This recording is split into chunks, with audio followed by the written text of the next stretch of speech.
विद्यार्थी मित्रांनो, तर बघा महापोर्टलवर खास करून जे तर्क अनुमान ही जी उदाहरणं आहेत ही विद्यार्थ्यांना खूप कन्फ्यूज करतायत. तर हे तर्क अनुमानचा व्हिडिओ आज आपण पाहणार आहोत. तर पाहूया तर्क अनुमान. तर आता बघा पहिलं उदाहरण आहे, राम जवळ श्यामपेक्षा 25 रुपये जास्त आहे, श्याम जवळ आकाशपेक्षा 50 रुपये कमी आहे आणि आकाश जवळ विमलपेक्षा 20 रुपये जास्त आहे. तर पुढीलपैकी कोणते विधान बरोबर आहे? आता श्यामकडे काही दिले नाही, मग आपण काय करू, श्यामकडे आपण अंदाजे काहीतरी रक्कम मानली, अंदाजे किती मानली तरी चालेल. श्यामकडे समजा आपण 100 रुपये मानले, श्यामकडे किती रुपये मानले?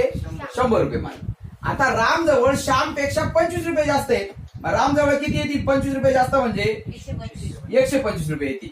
ओके, ही श्याम जवळची रक्कम आपण अंदाजे धरली बरं का, ती 50 धरा, 1 रुपये धरा, ओके काही धरा, तुम्ही एक्स मानलं तरी चालेल. राम जवळ 25 रुपये जास्त आहेत म्हणजे 125 आले. श्याम जवळ आकाशपेक्षा 50 रुपये कमी आहेत, श्याम जवळ आकाशपेक्षा 50 रुपये कमी आहेत म्हणजे आकाशकडे किती राहिले फक्त? मग आकाशपेक्षा बघा, श्याम जवळ आकाशपेक्षा 50 रुपये काय आहेत? कमी आहेत. 50 रुपये कमी आहेत म्हणजे काय? 150 आहे. कळलं का तुम्हाला? बघा, श्याम जवळ आकाशपेक्षा 50 रुपये कमी आहेत म्हणजे श्यामकडे आकाश जवळ 50 रुपये जास्त आहे. कळलं का? मग आकाशकडे किती रुपये येतील? मग 150 रुपये. आणि आकाश जवळ विमलपेक्षा 20 रुपये जास्त आहे, आकाश जवळ विमलपेक्षा 20 रुपये जास्त आहेत म्हणजे विमलकडे काय असतील? 20 रुपये काय असतील? कमी असतील म्हणजे किती आले? 130. बघा, आकाश जवळ विमलपेक्षा 20 रुपये जास्त आले का नाही? पुन्हा एकदा चेक करून घ्या. राम जवळ श्यामपेक्षा 25 रुपये जास्त आले का? आले. श्याम जवळ आकाशपेक्षा 50 रुपये कमी, श्याम जवळ आकाशपेक्षा 50 रुपये कमी, आकाश जवळ विमलपेक्षा 20 रुपये कमी, 20 रुपये जास्त हे आले. पुढील पैकी कोणते विधान बरोबर आहे? रामकडे विमलपेक्षा 15 रुपये कमी आहेत, रामकडे विमलपेक्षा किती रुपये कमी आहेत? 15 रुपये कमी आहेत का? नाही, फक्त किती रुपये कमी आहेत? 5 रुपये कमी आहेत म्हणजे हे नाही चालणार. त्याच्यात विमलकडे श्यामपेक्षा 50 रुपये कमी आहेत, विमलकडे श्यामपेक्षा 50 रुपये कमी आहेत का? इथं नाही. किती रुपये कमी आहेत? 30 रुपये कमी आहेत म्हणजे ही चालणार नाही, म्हणजे ही बी चूक आणि ही चूक. म्हणजे फक्त ए बरोबर नाही, बी बी बरोबर नाही, म्हणजे ए आणि बी नाही, दोन्ही ए आणि बी नाही म्हणजे दोन्हीच्या दोन्ही काय आहेत? चूक आहे. ओके, पाहू पुढचा प्रश्न. बघा, हा महापोर्टलला हा सुद्धा 2019चा प्रश्न आहे. अमित, बाला, चिंटू, डॅनी, गणेश, लोकेश ही एका ओळीत अमित पासून लोकेश पर्यंत क्रमाने उभे आहे, अमित पासून लोकेश पर्यंत क्रमाने उभे आहे. त्यांच्यामध्ये असणारा अंतर खालील प्रमाणे आहे. अमित ते चिंटू 55 मीटर. आता मला सांगा, अमित पासून तर चिंटू पर्यंत हे अंतर किती आलं? 55 मीटर. म्हणजे हे आणि हे दोघं मिळून किती आले? 55. कळलं का? अमित ते चिंटू म्हणजे काय? अमित प्लस अमित ते बाला आणि बाला ते चिंटू 55 मीटर आहे असं लक्षात घ्या. बाला ते डॅनी 75 मीटर, बालापासून डॅनी पर्यंत किती अंतर आलं? 75 मीटर. म्हणजे याच्यामध्ये हे बाला ते चिंटू आणि चिंटू ते डॅनी हे दोघं अंतर किती आलं? 75. अमित ते गणेश 150 मीटर म्हणजे अमित पासून तर गणेश पर्यंत एवढं अंतर किती आलं? 150 पर्यंत, 150 आलं. म्हणजे अमित ते बाला, बाला ते चिंटू, चिंटू ते डॅनी, डॅनी ते गणेश एवढं अंतर किती आलं? 150 मीटर. बाला ते लोकेश 180 मीटर, बाला पासून तर लोकेश पर्यंत किती अंतर? 180 मीटर, 180 मीटर. आणि डॅनी ते गणेश 45 मीटर, डॅनी ते गणेश एवढं अंतर किती आलं? 45 मीटर, एवढं अंतर 45 मीटर. आता मला सांगा, हे तो एवढं अंतर किती आहे? 45 आहे. एवढं अंतर 45 आणि एवढं अंतर किती आहे? 75. एवढं हे दोघं मिळून किती अंतर आहे? हे दोघं मिळून हे 75 आणि हे एवढं 45. हे 75 आणि 45 किती झाले? 75 आणि 45 एवढं अंतर किती झालं? 120 अंतर झालं. एवढं कुठून? बालापासून तर इथपर्यंत 120 झालं आणि इथून तर इथपर्यंत किती आहे? 150. म्हणजे इथून तर अमित पासून तर इथपर्यंत 150 आणि बालापासून तर गणेश पर्यंत किती आहे? 120 आहे. मग 150 मधून हे 120 कमी केलं, किती अंतर राहिलं? 30. म्हणजे हे अंतर किती आलं? 30 आलं. हे अंतर किती आलं? 30. हे 30 आहे म्हणजे हे किती? हे 55 आहे ना एवढं. मग 55 मधून हे 30 कमी करा म्हणजे हे अंतर किती आलं? हे अंतर किती आलं? 25. 30 आणि 25 किती झाले? 55. आता मला सांगा, हे आणि हे अंतर किती आहे? 75 आहे. म्हणजे हे 25 म्हणजे हे अंतर किती असेल? हे अंतर किती असेल? 50 असेल. हे अंतर किती आहे 45. हे अंतर किती आहे 45. कळतंय तुम्हाला? ओके. पुन्हा एकदा समजून बघा. ही एवढं अंतर 45 आहे आणि एवढं अंतर किती आहे 75 आहे. म्हणजे 75 मध्ये 45 मिळवले तर किती झाले 120. म्हणजे इथून इथपर्यंत 120 अंतर आहे आणि इथून इथपर्यंत 150 अंतर आहे. म्हणजे 150 अंतर 120 मधून वजा 150 मधून 120 वजा केलं तर हे अंतर 30 आलं. हे 30 आलं म्हणजे एवढं 55 मधून हे 30 वजा केलं तर हे 25 आलं. आता हे 75 आहे मग हे 75 मधून हे 25 वजा केलं तर हे 50 आलं. हे ऑलरेडी 45 दिले. आता एवढं पूर्ण अंतर किती दिलेले इथून बालापासून तर इथपर्यंत अंतर किती दिले लोकेश पर्यंत 180. 180 मध्ये हे 25 50 आणि 45 आणि हे काही अंतर एवढं सगळं 180 असेल. मग 180 मधून हे तिन्ही अंतर काय करू वजा करू. 180 मधून हे 50 आणि हे 50 100 आणि हे 20 120 अंतर. एवढं अंतर किती आहे 120 अंतर काय करू 180 मधून वजा करू म्हणजे किती अंतर आलं 60 अंतर आलं. किती अंतर आलं 60. मग आता मला सांगा अमित ते बाला 30 मीटर, बाला ते चिंटू 25 मीटर, चिंटू ते डॅनी 50 मीटर, डॅनी ते गणेश 45 मीटर आणि गणेश ते लोकेश 60 मीटर. म्हणजे सर्वाधिक कमी अंतर सर्वात कमी अंतर कोणतं आहे बाला ते चिंटू. म्हणजे ऑप्शन नंबर 3. ओके. बघा 4 विधाने दिली आहेत. PQRS विधाने दिली आहेत. दिलेल्या पर्यायामध्ये जर 2 विधानांचा तर्क निष्कर्ष तिसरं विधान असेल तर कोणता पर्याय बरोबर आहे. तर तुम्ही काय करा आता हे जर हे शिकण्याच्या अगोदर आपण तर्क अनुमानचा एक व्हिडिओ बनवलेला आहे. त्याची लिंक आपण याच्यामध्ये डिस्क्रिप्शन मध्ये टाकलेली. ती डिस्क्रिप्शन मध्ये ती लिंक जी आहे ना ती लिंक तो व्हिडिओ अगोदर पहा म्हणजे तुम्हाला हे प्रश्न सहज कळतील. ओके. तर पहिल्यांदा आता हे समजून देताना तुम्हाला अचानक तुम्ही जर पाहिलं तुम्हाला थोडस नवीन उदाहरण वाटेल. पण तुम्ही जर तर्क अनुमानचा व्हिडिओ पाहिला पहिल्यांदा आणि मग जर हे उदाहरण सोडवायला गेले तर तुम्हाला हे उदाहरण अतिशय सोपं वाटेल. अशीच प्रश्न परीक्षेमध्ये जास्तीत जास्त आहे. तर पाहू आपण पहिलं उदाहरण पाहू बघा. तर बघा 2 विधानांचा तर्क निष्कर्ष तिसरं विधान आहे. म्हणजे हे जर 2 विधान असतील तर याचा तर्क निष्कर्ष हा तिसरं विधान असेल.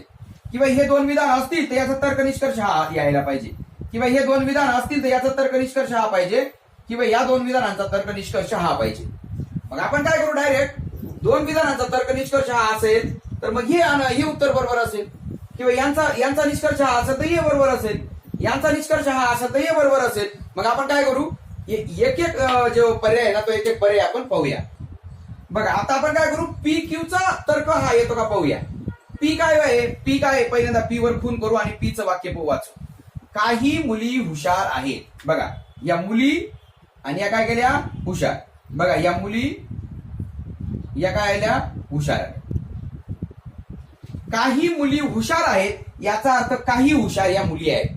काय सांगितलं काही मुली या हुशार आहेत याचा अर्थ काही हुशार या मुली आहेत. काही मुली हुशार नाहीत आणि काही हुशार मुली नाहीत असा देखील त्याचा अर्थ निघतो. या कळला का अर्थ कळला का. मग आता दुसरं विधान पाहू. क्यू विधान काय आहे सर्व महिला हुशार आहेत. आता सगळ्याच्या सगळ्या महिला हुशार आहेत म्हणजे या हुशारांमध्ये टाकून देऊ. या काय टाकल्या महिला. सगळ्या महिला या काय सगळ्या महिला काय आल्या हुशार आल्या. बरोबर आहे का. हे अनुमान टाकलं हे आपण याच्यामध्ये टाकलं. आपण इथं टाकू शकतो किंवा हे इथं असं टाकू शकतो किंवा हे असं सुद्धा टाकू शकतो किंवा याच्यामध्ये सुद्धा असं याच्यामध्ये सुद्धा टाकू शकतो असं इथं असं सुद्धा टाकू शकतो. म्हणजे आपल्याला शक्यता किती आहे 3 शक्यता आहे. बघा काही मुली हुशार आपण 2-3 वाक्य करून घेऊ. काही मुली हुशार काही मुली हुशार. बघा या मुली आणि या काय हुशार. या मुली आणि या काय हुशार. काही मुली हुशार आहेत. बघा काही मुली हुशार काही मुली हुशार काही मुली हुशार. किती बनवले आपण 3 वर्तुळ बनवले पहिल्याचं. आणि दुसऱ्याचं काय सर्व महिला हुशार आहेत. आता सगळ्या महिला इथं टाकल्या महिला इथं टाकल्या तर काय दाखवते सगळ्या महिला काय झाल्या सगळ्याच्या सगळ्या महिला हुशार झाल्या. आपण इथं टाकू महिला इथं टाकू. सगळ्याच्या सगळ्या महिला इथं सुद्धा काय आल्या हुशार आल्या. आपण महिला इथं टाकू.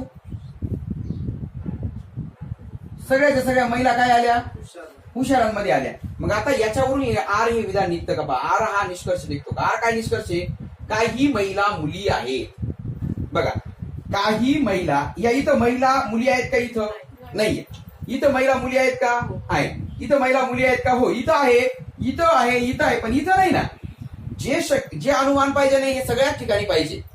एका ठिकाणी जरी शक्य नसेल तरी ते अनुमान होऊ शकत नाही. म्हणजे काही महिला मुली नाहीत इथं आपल्याला काही महिला मुली आहेत असं पाहिजे होतं, पण इथं काही महिला मुली नाहीत, म्हणजे हे आपलं अनुमान घेता येणार नाही. ओके, पहिलं चुकलं. आता दुसरं घेऊ. पहिलं PQ तर घेतलेलंच आहे आपण, PQ वरून जसं तसं हे घेतलेलंच आहे. आता फक्त यस अनुमान निघतं का? सर्व मुली महिला आहेत. बघा, सगळ्याच्या सगळ्या मुली, इथं सगळ्या मुली महिला आहेत का? सगळ्या मुली महिला आहेत का? सगळ्या मुली महिला आहेत का? नाही, म्हणजे हेही अनुमान निघत नाही. ओके, आता तिसरं अनुमान घ्या. आता तिसरं काय करू? पहिल्यांदा क्यू विधान घेऊ. कोणतं विधान घेऊ? क्यू विधान घेऊ. मी हे पुसतो. आता आपण हे जे क्यू विधान आहे ना, हे क्यू विधान लिहून घेऊ पहिल्यांदा. क्यू विधान काय? सर्व महिला हुशार आहेत. बघा, ह्या महिला आणि या काय? बघा, सर्व महिला, या सॉरी, सर्व महिला या काय आल्या?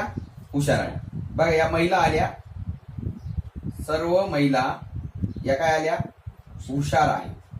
सर्व महिला हुशार. 2-3 आकृत्या काढून घेतल्या तरी सुद्धा चालेल, गरज वाटली तर हे करू आपण. सर्व महिला हुशार आहे, सर्व महिला हुशार आहे, सर्व महिला काय आहे तिथं? हुशार आहे. सर्व महिला हुशार आहेत याचा अर्थ हुशारांचा काही भाग महिला आहे, काही हुशार या काय आहेत? महिला आहेत. म्हणजे तुम्ही तर्क अनुमान तो जो व्हिडिओ पाहिला असं नाही, तुम्हाला पटकन कळेल. बघा, क्यू विधान काय आहे? सर्व महिला हुशार आहेत. सगळ्या महिला हुशार, सगळ्या महिला हुशार, सगळ्या महिला हुशार. आता क्यू विधान झालं. आता आर विधान घेऊ. आर विधान काय आहे? काही महिला मुली आहेत. मुलींचा, बघा, काही महिला, महिलांचा काही भाग काय आल्या? काही महिला या काय आल्या? मुली आल्या. महिलांचा काही भाग आपण मुली टाकला, असं देखील टाकू शकतो. महिलांचा काही भाग आपण, मग ह्या आकृत्या तयार करायची गरज आहेच. याला काय मधल्याला काय नाव दिलं आहे? महिला. याला काय नाव दिलं? हुशार. बघा, सर्व महिला हुशार आहेत. इथं सुद्धा या सगळ्या महिला काय केल्या आपण? हुशार. किती आकृत्या काढल्या? 3 आकृत्या काढल्या. सगळ्या महिला हुशार, सगळ्या महिला हुशार, सगळ्या महिला हुशार. आता दुसरं क्यू आर विधान काय आहे? काही महिला मुली आहेत. बघा, महिलांचा काही भाग मुली आहेत, म्हणजे काही मुली या महिला आहेत. आता काही महिला या काय आहेत? मुली आहेत. आपण असं देखील टाकू शकतो, काही महिला या काय आहेत? मुली आहेत, असं देखील आपण टाकू शकतो. किंवा काही महिला या काय आला? मुली आल्या. हे दोनच शक्य आहे, अजून दुसरं शक्य आहे का? नाही. काही महिला या मुली आहेत, हे बाहेर आपण काढू शकतो. ठीक आहे. आता आपल्याला हे पी हे अनुमान निघतं का पाहू याच्यावरून. पी अनुमान काय आहे? काही मुली हुशार आहेत. बघा, काही मुली काय आल्या? हुशार. इथं सुद्धा काही मुली हुशार आल्या, इथं सुद्धा काही मुली काय आल्या? हुशार आल्या. म्हणजे दोन्ही ठिकाणी इथं मुली हुशार आल्या, इथं सुद्धा मुली काय आल्या? हुशार. हुशारांमध्ये मुलींचा काही भाग आहेच. काही महिला मुली आहेत याचा अर्थ हुशारांमध्ये काही मुली. इथं तर सगळ्यात 100% मुली हुशार आहेत. इथं 100% नसला तरी काही मुली काय आल्या? इथं हुशार आहेत. म्हणजे आपण असं म्हणू शकतो की काही मुली हुशार आहेत. 100% मुली हुशार आहेत असं म्हणू शकत नाही, कारण इथं या आकृतीत शक्य आहे, पण या आकृतीत शक्य आहे का ते? नाही. म्हणून 100% मुली हुशार आहेत असं म्हणता येणार नाही आपल्याला, आणि 100% मुली हुशार नाहीत असं देखील म्हणता येणार नाही. पण हे वाक्य म्हणू शकतो, काही मुली निश्चितच काय असतील? हुशार आहेत. म्हणजे हे पी हे अनुमान याच्यावरून आलं. म्हणजे क्यू आणि आर या विधानांवरून, पी हे काय आला? निष्कर्ष आला. म्हणजे उत्तर काय आलं? पर्याय क्रमांक 3. तुम्ही तर्क अनुमानाचा व्हिडिओ पहा, तुम्हाला अतिशय व्यवस्थित कळेल हा. अजून आपण 2-4 उदाहरणं पाहू. पुढचं उदाहरण बघा. 4 विधानं दिली आहेत PQRS. दिलेल्या पर्यायामध्ये पहिल्या 2 विधानांचा तर्क निष्कर्ष तिसरं विधान आहे. म्हणजे सेम प्रश्न आहे मागच्या सारखा. म्हणजे पहिल्या 2 अनुमानांचा, पहिल्या 2 विधानाने याचा निष्कर्ष हा पाहिजे, किंवा या दोघांचा निष्कर्ष हा पाहिजे, या दोघांचा निष्कर्ष हा पाहिजे, किंवा या दोघांचा निष्कर्ष हा पाहिजे. जिथं निष्कर्ष तिसरा असेल ते उत्तर घ्यायचं आपण काय करू? पहिलं विधान पहिलं घेऊ, आपण पी घेऊ. आपण पीला अशी फुल करून देऊ, म्हणजे पी डबल घ्यायचा कामा नाही. पी काय आहे? सर्व पुतळे महाग आहेत. बघा, हे पुतळे घेतले आणि हे काय केले आपण? महाग केले. बघा, सर्व पुतळे, हे पुतळे काय केले आपण? महाग. सर्व पुतळे महाग याचा अर्थ काय होतो? सर्व पुतळे महाग याचा अर्थ काही महाग पुतळे आहेत, आणि मग काही महाग इतर बी वस्तू असतील. ओके. सर्व पुतळे महाग याचं सुद्धा काय? सर्व पुतळे काय? महाग याचं सुद्धा काय? असं 2-3 आकृत्या काढून घ्यायच्या, आणि तिन्ही आकृत्या, तिन्ही 4 आकृत्यांमध्ये ते शक्य असेल तरच आपण ते अनुमान 100% खरं आहे असं समजायचं. ओके. सर्व पुतळे महाग, सर्व पुतळे महाग, सर्व पुतळे महाग. ओके. हे पी झालं. आता क्यू सांगा. सर्व मार्बल्स महाग आहे. सर्व मार्बल्स महाग आहेत. आता सगळे मार्बल, आपण सगळे मार्बल इथे टाकले, समजा मार्बल इथेही टाकू शकतो. इथं टाकले तरी सगळे मार्बल काय होऊन गेले? महाग होऊन गेले. इथं टाकले तरी सुद्धा काय होऊन गेले? मार्बल्स काय होऊन गेले? महाग होऊन गेले. आणि इथं टाकलं तरी मार्बल्स काय होऊन गेले, महाग होऊन गेले. इथं मार्बल्स टाकले तरी काय होऊन गेले, ते महाग. म्हणजे आपण इथेही टाकू शकतो, इथेही टाकू शकतो, कुठेही टाकू शकतो आपल्या मनाने. इथे कदाचित पुतळ्याचा मार्बलचा काही संबंध असेल, किंवा पुतळ्याचा मार्गाचा थोडाफार संबंध असेल, किंवा सगळेचे सगळे मार्बल्स पुतळे असू शकतात. ओके, म्हणजे अर्थार्थी जायचं नाही बरं का, पुतळ्याचा मार्बलचा काही संबंध नाही. मग आता अनुमान आर हे अनुमान निघतं का पहा. आर काय अनुमान आहे, सर्व मार्बल्स पुतळे आहेत. सर्व मार्बल पुतळे आहेत का, इथं सर्व मार्बल पुतळे आहेत का, इथं आहेत, पण या दोघांमध्ये नाही ना. म्हणजे हे अनुमान आपल्याला चालणार नाही. म्हणजे पर्याय पहिला चुकलेला आहे. इथं सुद्धा पहिलं पी क्यू, पी आणि क्यू दिले, म्हणजे या दोघांचं सेम आकृती, फक्त यस पर्याय, यस हा अनुमान निघतो का पाहू. यस अनुमान काय, सर्व पुतळे मार्बल्स आहेत. सगळे पुतळे हे मार्बल्स आहेत का, पुतळ्यांचा काही भाग मार्बल आहे, पुतळ्यांचा काही भाग मार्बल आहे. इथं आहेत का, पुतळ्याचा मार्बलचा काही संबंध नाही. सर्व पुतळे हे मार्बल्स आहेत असं आपण म्हणू शकत नाही. कदाचित थोडेफार असतील किंवा नसतील किंवा सगळे असू शकतात, पण 100% आपण काहीच म्हणू शकत नाही. म्हणजे हे सुद्धा काय आलं, चूक आलं. ओके, तर म्हणजे पहिलं चूक आलं, दुसरं चूक आलं. आता क्यू आरचा वापर पाहू, हे आणि हे चेक करू. डायरेक्ट आपण शेवटचं एक पाहू, मी त्याच्यासाठी आकृती काढतो. आता याच्यामध्ये आपण आर हे विधान घेऊ. आर विधान काय आहे बघा, आर आणि पी हे दोन्ही विधानांची आकृती काढायची, त्याच्यावरून क्यू हे तर्क यायला पाहिजे. क्यू काय यायला पाहिजे, तर्क यायला पाहिजे. आर विधान काय आहे, सर्व मार्बल्स पुतळे आहेत. हे बघा, सर्व मार्बल, हे मार्बल करू आणि हे सगळेच्या सगळे मार्बल्स काय करू, हे पुतळे करू. बघा, सगळे मार्बल पुतळे. इथं सुद्धा सर्व मार्बल काय करू, सर्व मार्बल पुतळे. आणि इथं सुद्धा सर्व मार्बल्स काय करू, पुतळे करू. कळलं का तुम्हाला. हे सर्व मार्बल्स पुतळे आहेत, सर्व मार्बल्स पुतळे. त्याचा अर्थ काही पुतळे मार्बल्स आहेत, काही पुतळे मार्बल्स आहेत, काही पुतळे काय आहेत, मार्बल्स आहेत, असा त्याचा अर्थ. आता दुसरं पी, सर्व पुतळे महाग आहेत. आता सगळेच्या सगळे पुतळे काय झाले, महाग झाले. सगळेच्या सगळे पुतळे महाग झाले, सगळेच्या सगळे पुतळे काय झाले, महाग झाले. आता दुसरी आकृती शक्य आहे का काढणं, सगळेच्या सगळे पुतळे महाग करून टाकले. सगळे पुतळे म्हणजे महागाचा काही भाग, काही महाग काय आले, पुतळे आहेत, काही महाग मार्बल्स आहेत. म्हणजे सगळे मार्बल बी महाग झाले, सगळे पुतळे बी महाग झाले. बरोबर का नाही. मग आता क्यू हे बघा, क्यू पी हे झालं. आता क्यू अनुमान निघतं का पहा. क्यू काय आहे, सर्व मार्बल्स महाग आहेत. सगळेचे सगळे मार्बल काय होऊन गेले, महाग आहेत. म्हणजे हे अनुमान निघालं का नाही. म्हणजे पर्याय क्रमांक डी बरोबर.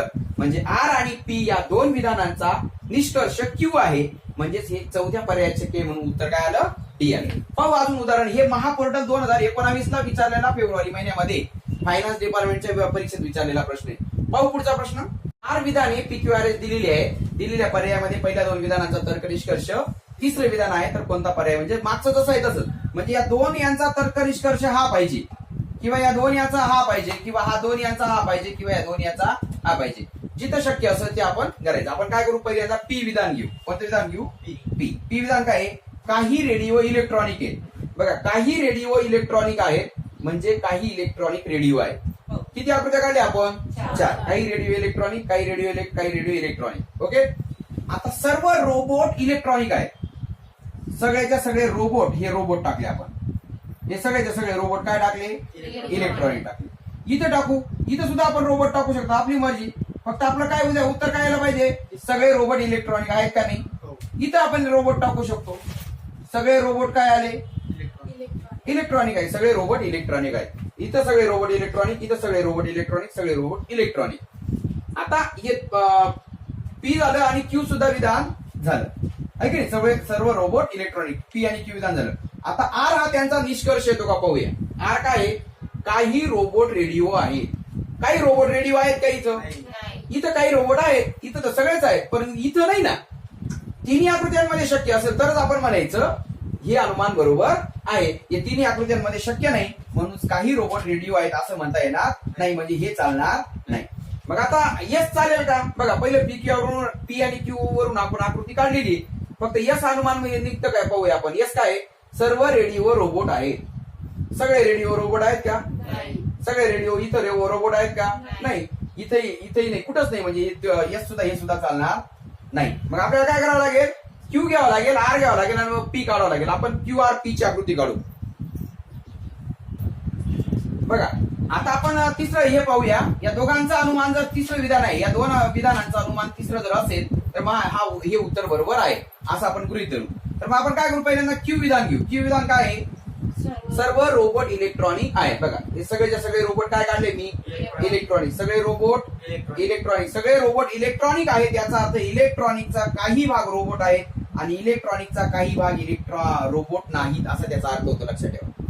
ओके, तर हे पहिलं विधान जातं. आरचं विधान घेऊ. आरचं विधान काय आहे, काही रोबोट रेडिओ आहे.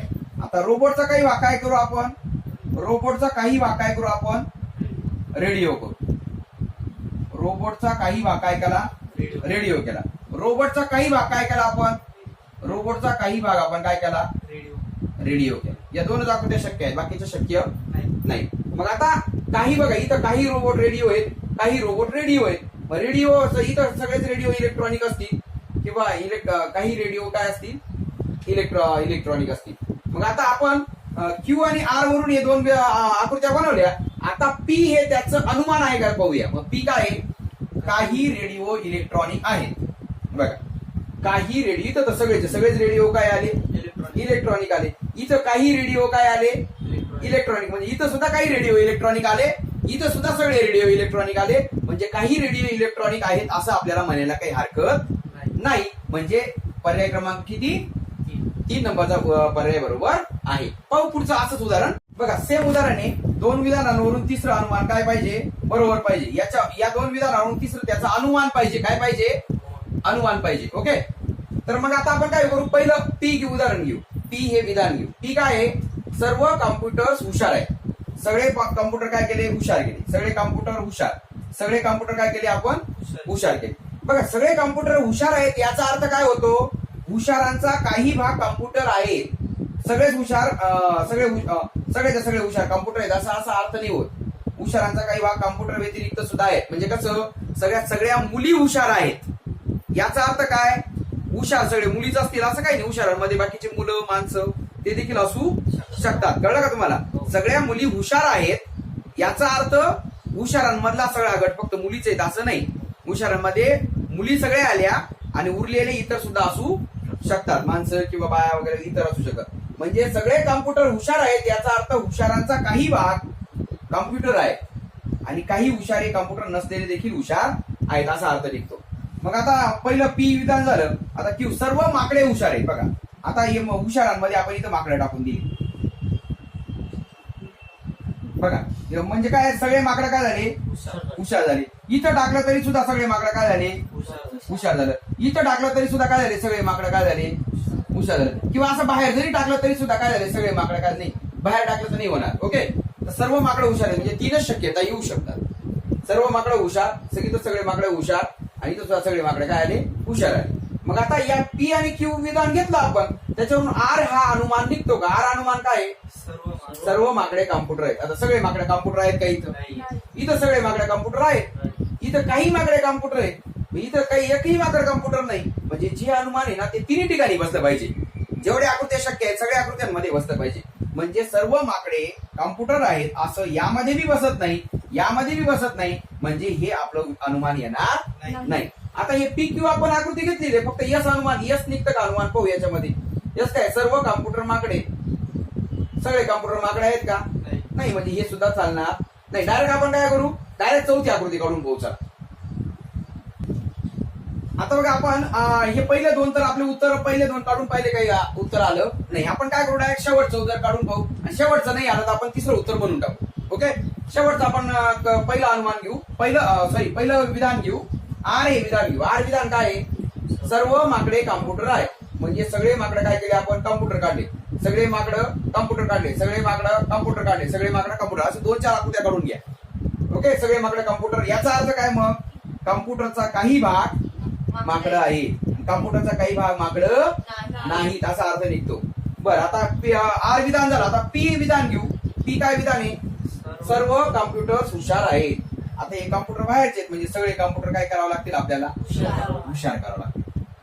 आता दुसरी आकृती शक्य आहे का, सगळे अशाच आकृत्या आहेत त्याच्यामध्ये दुसरी आकृती शक्य नाही. म्हणजे सगळे कॉम्प्युटर हुशार आहेत, कॉम्प्युटरचा सगळा भाग, सगळे कॉम्प्युटर हुशार आहेत म्हणजे सगळे माकडे सुद्धा काय होऊन गेले, हुशार होऊन गेले. मग आता क्यू अनुमान क्यू येतं का भाऊ, क्यू काय आहे, सर्व माकडे हुशार आहेत. सगळे माकडे हुशार आहेत का नाही? आणि हे सगळे माकडे हुशार आहेत म्हणजे हे अनुमान बरोबर आलं. म्हणजे उत्तर काय आलं?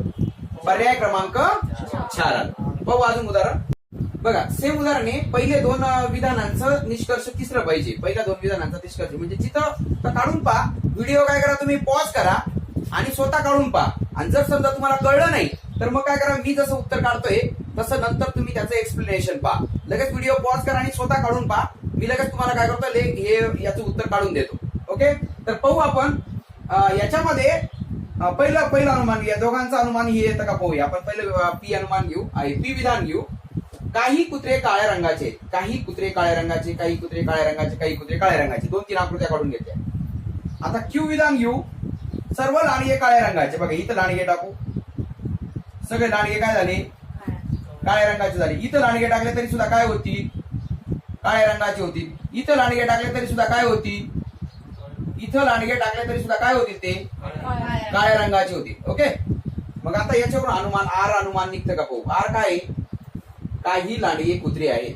काही लांडगे कुत्रे आहेत का? नाही. काही लांडगे इथं कुत्रे नाहीत. बाकीच्या सगळ्यांमध्ये बसलं तरी एकामध्ये सगळ्यांमध्ये शक्य पाहिजे ते, तेव्हा ते आपण खरं म्हणू. म्हणजे हे अनुमान काय, हे विधान, हे उत्तर काय आलं? चुकलं. मग आता पी आणि क्यू वरून आपण आकृत्या काढल्या आहेत. आपण यस अनुमान निघतं का पाहू. सर्व कुत्रे लांडगे आहेत. सगळे कुत्रे लांडगे आहेत का? नाही. म्हणजे हे सुद्धा अनुमान काय आलं? चुकलं. मग आता आपण काय करू, ही तिसरी आकृती काढू आणि तिसरं जर बरोबर नाही आलं तर आपण चौथं उत्तर म्हणू. ओके, तिसरं आकृती काढू आपण.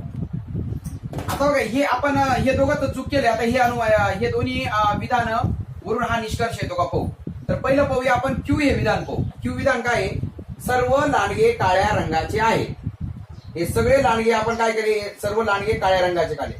सर्व लांडगे काळ्या रंगाचे, सर्व लांडगे काळ्या रंगाचे. तुमचा वेळ वाचावा म्हणून मी अगोदर आकृत्या काढून ठेवल्या. सर्व लांडगे काळ्या रंगाचे काढले. ओके, म्हणजे क्यू विधान झालं. आता आर विधान घेऊ. आर काय विधान आहे? काही लांडगे कुत्रे आहेत. लांडग्यांचा काही भाग कुत्रे. लांडग्यांचा काही भाग काय केला आपण? कुत्रे केलं. असं देखील इथं असं केलं तरी काही लांडगे कुत्रे आले. असं केलं तरी सुद्धा काही लांडग्यांचा काही भाग काय आला? कुत्रे आला. मग आता इथं आता तिसरी आकृती शक्यच नाही म्हणजे 2च आकृत्या काढल्या. मग आता पी हे अनुमान निघतं का पाहूया. पी काय आहे?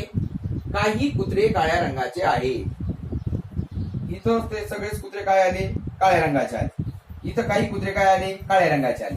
म्हणजे आपण 100% कुत्रे काळे आहेत असं जरी नाही म्हणू शकलो, पण काही कुत्रे निश्चितच काय असतील? काळ्या रंगाचे असतील. 100% सुद्धा असू शकतात किंवा काहीतरी असू शकतात. म्हणजे काही कुत्रे काळ्या रंगाचे आहेत. हे अनुमान बरोबर आहे. म्हणजे पर्याय क्रमांक कितवा? तिसरा बरोबर आहे. पाहू आता शेवटचं एक उदाहरण पाहू. ते तुम्ही स्वतः सोडवा आणि मी त्याचं जे उत्तर आहे त्याचं उत्तर माझ्या डिस्क्रिप्शन मध्ये टाकून देतो. तर बघा महापोर्टलने 3 जानेवारी 2019 हा सुद्धा फायनान्स डिपार्टमेंट मध्ये विचारलेला प्रश्न आहे. म्हणजे महापोर्टल अशाच पद्धतीचे प्रश्न तुम्हाला पुढच्या परीक्षांमध्ये विचारेल अशी शक्यता आहे. अशी उदाहरण नेमकी विद्यार्थ्यांना येत नाही. तर बघा सेम उदाहरण दिलेलं आहे मी तुम्हाला. या उदाहरणाचं जे उत्तर आहे हे तुम्ही स्वतः काढायचंय आणि याचं जे उत्तर आहे माझ्या डिस्क्रिप्शन मध्ये मी याचं उत्तर टाकून देतोय. याचं उत्तर मात्र तुम्ही काय करायचं, आपलं जे कमेंट बॉक्स आहे या कमेंट बॉक्स मध्ये 1 आहे का 2 आहे का 3 आहे का 4 आहे, option number 3, option number 1, option number 2 असं कोणतं तरी एक उत्तर टाकायचे. ओके, ज्याचं उत्तर बरोबर येईल तर त्याला म्हणजे त्याला हा पाठ व्यवस्थित समजला असे मी गृहीत धरेन. तर निश्चितच विद्यार्थी मित्रांनो या महापोर्टलचे आतापर्यंतचे म्हणजे सगळ्यात किचकट पाठ जे आहे हा पाठ याने महापोर्टलने विचारलेला आहे. हा पाठ म्हणजे खूप अवघड आहे असं काही नाही. जगामध्ये कोणतीही गोष्ट अवघड नाही. अतिशय सोपे आहेत. फक्त आपण त्याची थोडीशी प्रॅक्टिस करा आणि या प्रॅक्टिससाठी मी माझं पुस्तक दाखवतो. हे बघा गणित गुरु बुद्धिमत्ता हे पुस्तक आहे. हे ऑनलाईन अमेझॉन वरती किंवा महाराष्ट्रातल्या नामांकित दुकानांमध्ये हे पुस्तक उपलब्ध आहे. याच्यामध्ये तर्क अनुमानचे भरपूर उदाहरणं अतिशय व्यवस्थित समजावून दिलेले किंवा तर्क अनुमानचा जो व्हिडिओ आहे त्याची लिंक मी डिस्क्रिप्शन मध्ये टाकलेली आहे. तो व्हिडिओ पहिल्यांदा पहा आणि मग हा व्हिडिओ पहा, तुम्हाला अजून सोपं जाईल. तर हे पुस्तकावरून जास्तीत जास्त उदाहरणाचा सराव करा. तुम्हाला येणाऱ्या परीक्षेमध्ये तुम्हाला खूप हा चॅप्टर जो आहे हा जो प्रकार आहे हा सोपा जाईल आणि हेच प्रश्न जे आहेत हे प्रश्न तुमचं मेरिट ठरवणार आहेत, लक्षात ठेवा. त्यामुळे या प्रश्नांचे चांगला सराव करा. तुम्हाला निश्चितच हा व्हिडिओ आवडला असेल तर व्हिडिओला लगेच लाईक करा, चांगली कमेंट करा आणि जर चॅनलला सबस्क्राईब केलं नसेल तर लगेच चॅनलला सबस्क्राईब करा. तुम्हाला येणाऱ्या परीक्षेसाठी खूप साऱ्या शुभेच्छा. All the best.